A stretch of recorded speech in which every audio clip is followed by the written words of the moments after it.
Morales. I'm Morales, and just wanted to check out this home studio setup. First time. I'm not sure if I'm actually live, so I'm gonna check it out really quick.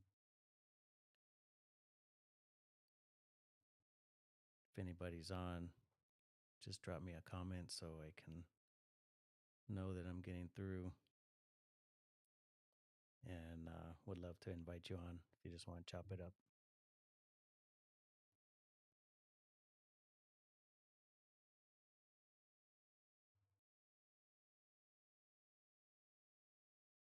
So far, I do not find that I'm on live.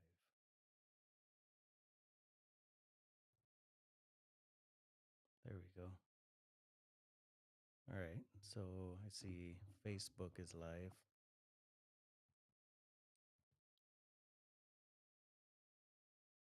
about YouTube. YouTube is also live.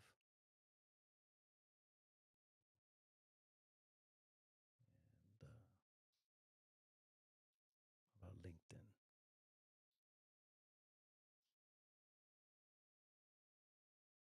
LinkedIn is live also.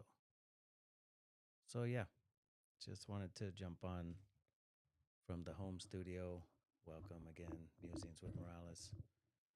Um, we've been doing all of these podcasts from the studio in Bellflower, California for the last year and a half, and decided that I wanted to be able to do things on the whim, kind of whenever the urge struck. So here's some feedback. Let's just make sure. But again, welcome. Hoping that some of you would comment in and maybe want to jump in. It's been a very busy and hectic National Kidney Month. The month of March is designated to really raise awareness, to check your kidneys. Are your kidneys okay?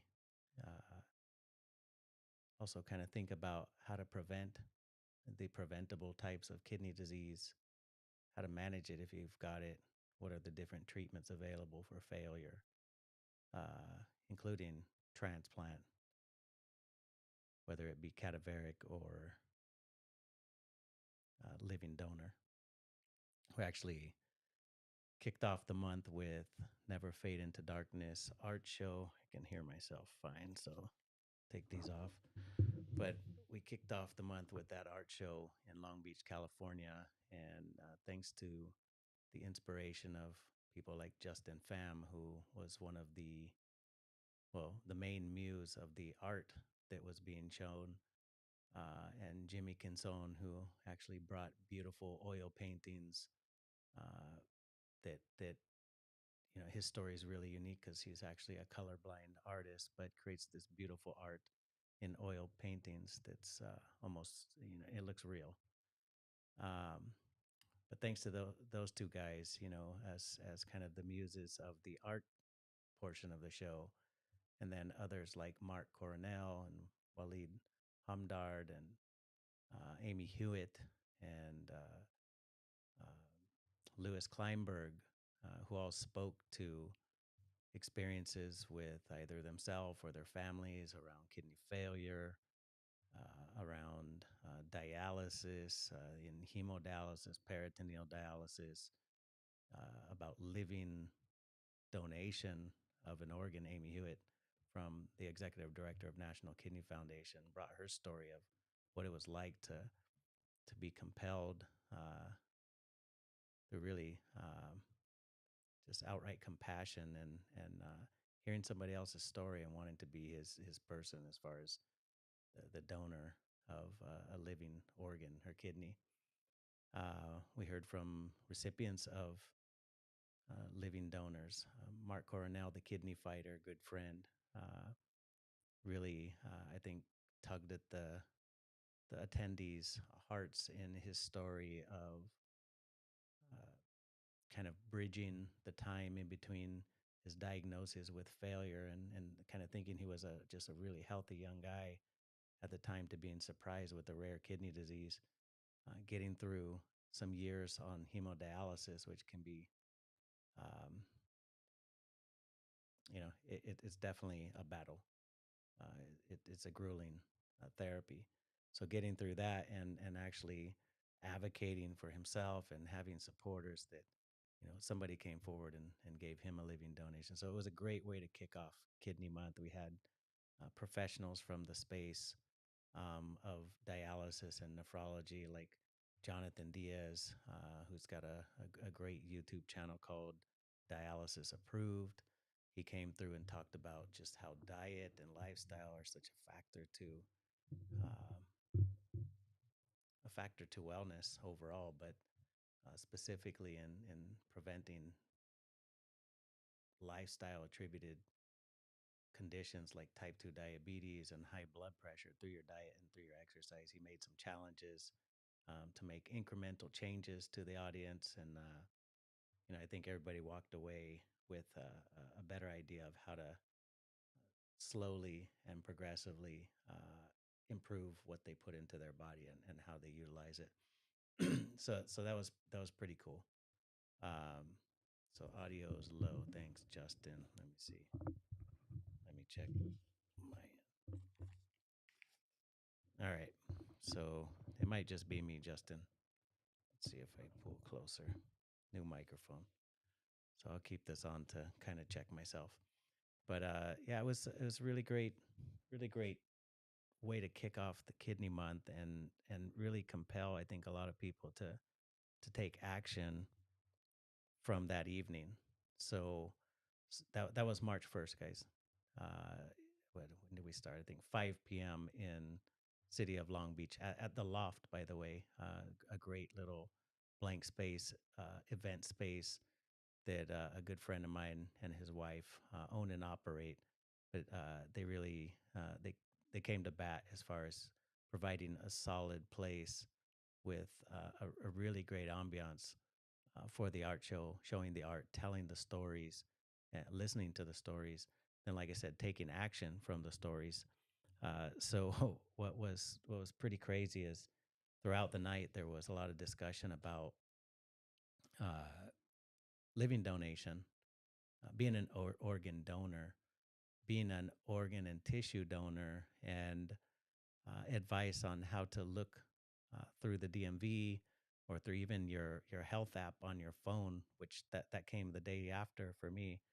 But I got 3 emails or communications from people after that night that within the next couple days had already made those changes, had gone onto the health app or had went to the DMV to register as an organ and tissue donor. And that was just a really great feeling as far as, kind of coming together and saying that we want to tell some stories, and specifically Justin Pham, Platinum Kidney, I believe is his handle. Uh, he had some artwork and he's got this great story. He's a great guy, um, but kind of a group of people saying like, how do we help Justin tell his story? And he's saying, no, how do we tell our story, which is in regard to the need for organ, or I should say kidney transplant. 90,000 plus people in the United States waiting for this beautiful organ that does so much more than what a lot of us realize. It's like really really vital to our wellness, to our well-being, to homeostasis and just balance, man. I mean, not just of chemicals, but of emotion. There's a lot of theological importance to the kidneys as well, and that's something maybe we can talk on another day. But kind of getting back to the story, kicking off March 1st, hearing stories, telling stories, seeing art, actions being taken. It just really it lit a fire. So, and I'm not just saying in me. I think it lit a fire in a lot of people. So, I want to say about a week later, my buddy Mark Cornell calls me up and says, "Hey, I got a friend, and he's got to tell his story. Uh, would you be willing to help in any way?" And I'm like, "Yeah, let's go." So he says, "Okay, meet me over here. at this spot at this time, and there's going to be a documentary shot about about my friend. So I went over and not really knowing what to expect other than I know somebody's got a story to tell, and it's related to kidney health, kidney failure, need for transplant, which again 90,000 plus people in this country have that same need. So it's one of many stories, but it's we got to hear one at a time, right? And this story, at least on the face value, seemed to kind of resonate with uh, like a comfortable zone for me. Just like people I would have grown up with. Now I didn't grow up with this gentleman, but um, his story outside of kidney failure really resonated with me. And as you guys know, like 25 years now as a professional, mainly in the hemodialysis space, but in healthcare, uh, it, kidney failure, kidney illness, kidney wellness, transplant, it's all very close to my heart. So we go over here, we meet at this spot, and gentleman's name is Big Sleeps, and shout out to Big Sleeps. He is a very prominent and well known and creative and just purpose and heart driven artist with a great story. Uh, March 29th, 2 to 6 p.m., he's actually having an art show out in LA, Anderson Street. I'll put up some information so you can tap into this story. I think that's really what we're trying to do with the podcast, and just even with this time that I just want to spend a little time to do a recap on the month. Uh, this is an event that I'm going to be at. This is an event that many of the folks that attended the art show on the kickoff of Kidney Month are going to be at. This is a story that is being spread like wildfire because of the love that the community has for this gentleman, and I think it's going to be a great outcome for him in telling his story. But as Justin Pham would say, our story. There's 90,000 plus people in this country that need a kidney transplant. So really looking forward to that. But kind of the in betweens, and guys, I'm just sharing highlights of the month for me, which happened really the first couple weeks of the month. Uh, I had a lot of in between as well. I had the chance to attend a National Nephrology Conference the 13th through 16th in Las Vegas, Nevada. This was a conference that was mainly attended by nephrologists, some nurses, some healthcare executives, and a handful of vendor exhibitors that have different sort of product or services in the space. But it was really rewarding, as always. Like I remember when I was really young, not wanting to do extra stuff when it came to work, like not wanting to invest my time or money into um, anything that wasn't like in the rubric. It's not the requirement. But I found over the last at least 15 years so much value in attending these conferences. Sometimes it's from what I learn from the speakers. Other times it's what I learned from the people who are, the organization that throws the event. Sometimes it's from colleagues in the lounge or in the restaurant or the coffee shop, and sometimes just in the hallway. And I gotta say, from this conference, it was a fairly slow conference. Not a Yeah, it wasn't really busy. It was kind of spread out, long walks to exhibit hall. But I did get a chance to catch up with a couple of people, and I just want to say hi to Kimberly and Keith. Um, Kimberly Langford, I believe, is her last name. Kimberly Langford. I might be missing a prefix or a suffix to that, but Kimberly and then Keith Edwards, two colleagues, two registered nurse colleagues of mine, and got the chance to talk to them, just really connect on a level that has, especially this month, guys, has really uh, become like a front of the lobe uh, thought of mine, and it's really like I've spent 25 years in this profession, and you know, the we always say patient first and patient centric and these sort of things, and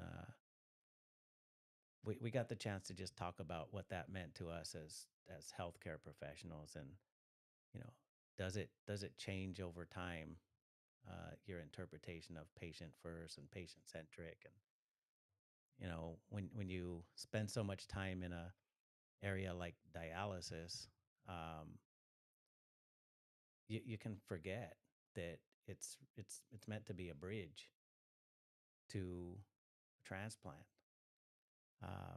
That's the ideal trajectory for somebody that unfortunately has kidney failure and then ends up on dialysis, is that it's really meant to be a bridge to get to transplant. And granted, not everybody will be able to cross that bridge for various reasons.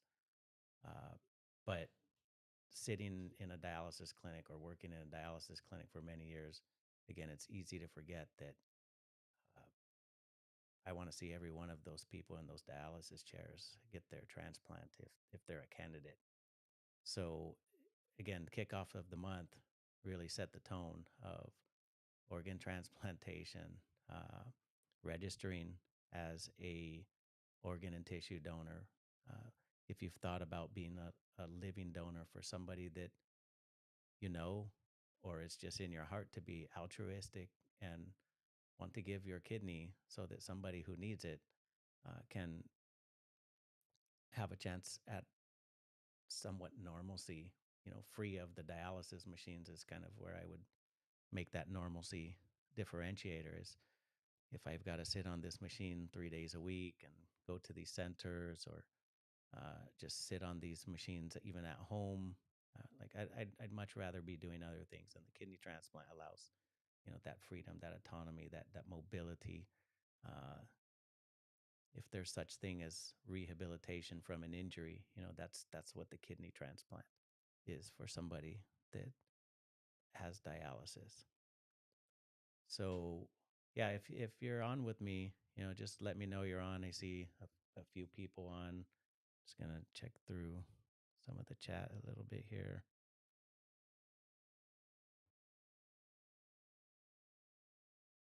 I can send anybody a link if you want to jump on and kind of share your experience from Kidney Month, perhaps, unless you got something else on your mind. But Kidney Month is on my mind right now. We're at the 27th. It's not over. You can still kind of use the occasion of and celebration of Kidney Month to make some changes, to go get a kidney check, to go consider that option of being a living donor, register as an organ and tissue donor, uh, take a step in your career, and maybe find a way to help people who, uh, help them to prevent this chronic kidney disease through preventing diabetes, high blood pressure, learning about rare kidney disorders. Um, Maybe you want to participate in the treatment, whether it be in transplant centers or dialysis centers. Compassionate people are needed. And, I'll just take this time to say to everybody that uh, the last 15 years I've owned an institution that trains dialysis technicians and nurses. And that's been great for my family as far as, oh, hey, I want to own a business one day, right? That was my first business that I owned. And, it stemmed from me growing up with somebody on dialysis, helping with that treatment at some point in my life pretty early, and then eventually coming into the profession and feeling like I could take care of people the same way I took care of this person that was in my life that I loved, that it was personal to me, right? I felt like being a dialysis technician, being a biomed technician, being a water specialist, running a dialysis facility or a healthcare facility, that I could deliver the same level of like true care that I did for it was my uncle. Uh, so yeah, opened this school, and I've seen a lot of characters throughout the years come through that school, and not just the school, but in working in dialysis. And if anybody's with me that's, works in the profession or that gets care in a clinic, uh, we had this term for technicians that worked in the chronic center. We called them paycheck tech. And, I should probably give credit to maybe some of the people who probably invented that. But I think about a gentleman, Danilo Concepcion, that has done a lot of, uh, he's authored a lot of papers, textbooks, helped with writing the exams that you need to get certified, uh, articles in journals. And I can definitely say he's never been a paycheck tech, at least as long as I've known him, and it's been some decades that I've known him. But a paycheck tech, what is that? Like, is that's somebody who just kind of clocks in and goes through the motions and maybe doesn't bring the level of compassion or empathy, or real care, genuine care for somebody that a lot of professionals out there are actually bringing. So, we're looking for those sort of people. And if you have any questions about training, about becoming a dialysis technician or specializing as a nurse, I would love to help.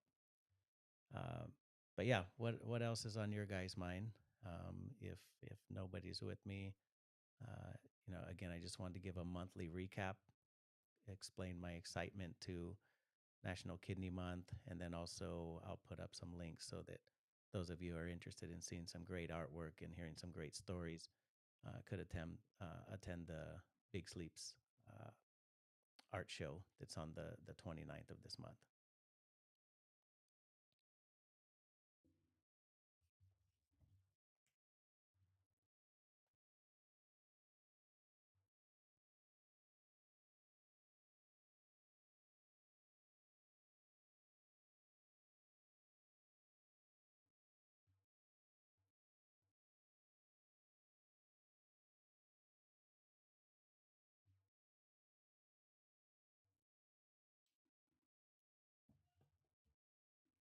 Well, all right, guys. I just want to thank you for those of the few of you who are on with me. I look forward to seeing you all real soon, hopefully at the art show on the 29th.